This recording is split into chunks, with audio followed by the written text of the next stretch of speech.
sudden and secure, in the space behind her belly button, like a lid on a pot. And just like that, Helen Joseph knew exactly what to do to keep this glowing creature alive. 1. West Virginia, 1998. The garden was quiet, submerged in the kind of heavy, consuming sleep a child needed. Long summer days provoked this kind of thorough repair, from the land itself and the people who tended it. Cello loved these summer sleeps for their forgiving softness and the nourishing visions they brought him in the night. When Joanie shook him awake in the dark, a finger pressed against her mouth, he almost turned back into his soothing, murky dream. Almost. Cello could never say no to Joanie. He flung himself back into consciousness, back into the trailer with Joanie and his other foster siblings.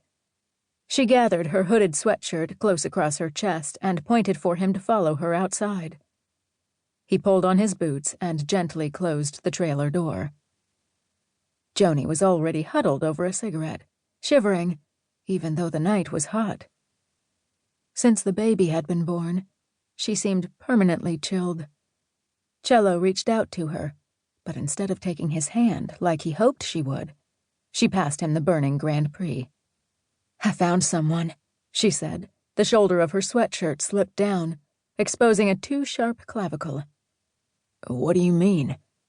Cello tried not to look at the crescent of skin, and instead looked away, to where North River Mountain blotted out the clear night sky with its dark hunch.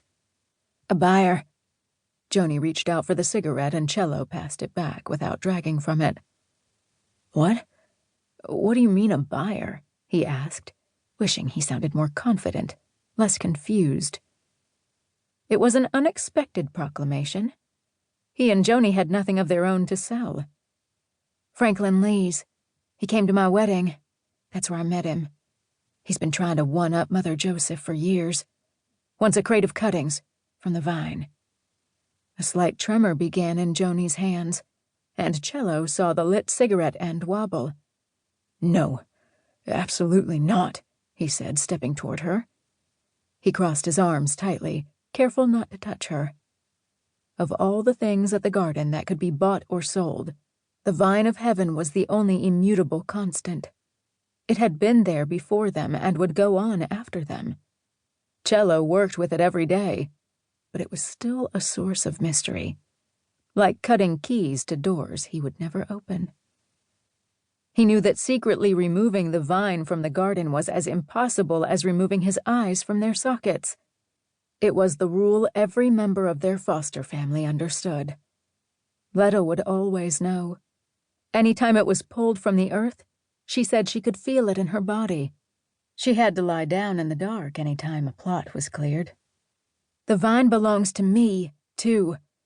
I work hard enough for it. If I want to sell it, I should be able to sell it." With a vicious tap, she sent a drift of glowing flecks from her Grand Prix onto the ground.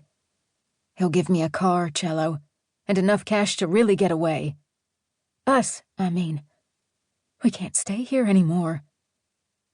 Cello didn't ask if the us Joanie meant included the baby, or him, or all three of them. He saw the determination in the tensed muscles of her face and throat. She had been closed off since the birth, like the separation of that little body from her own had torn her partially away from this world. But he also knew that Joanie was desperate enough to undertake the transaction without him, and that she would fail without his help. If she failed, and Mother Joseph found out, Joanie would be destroyed.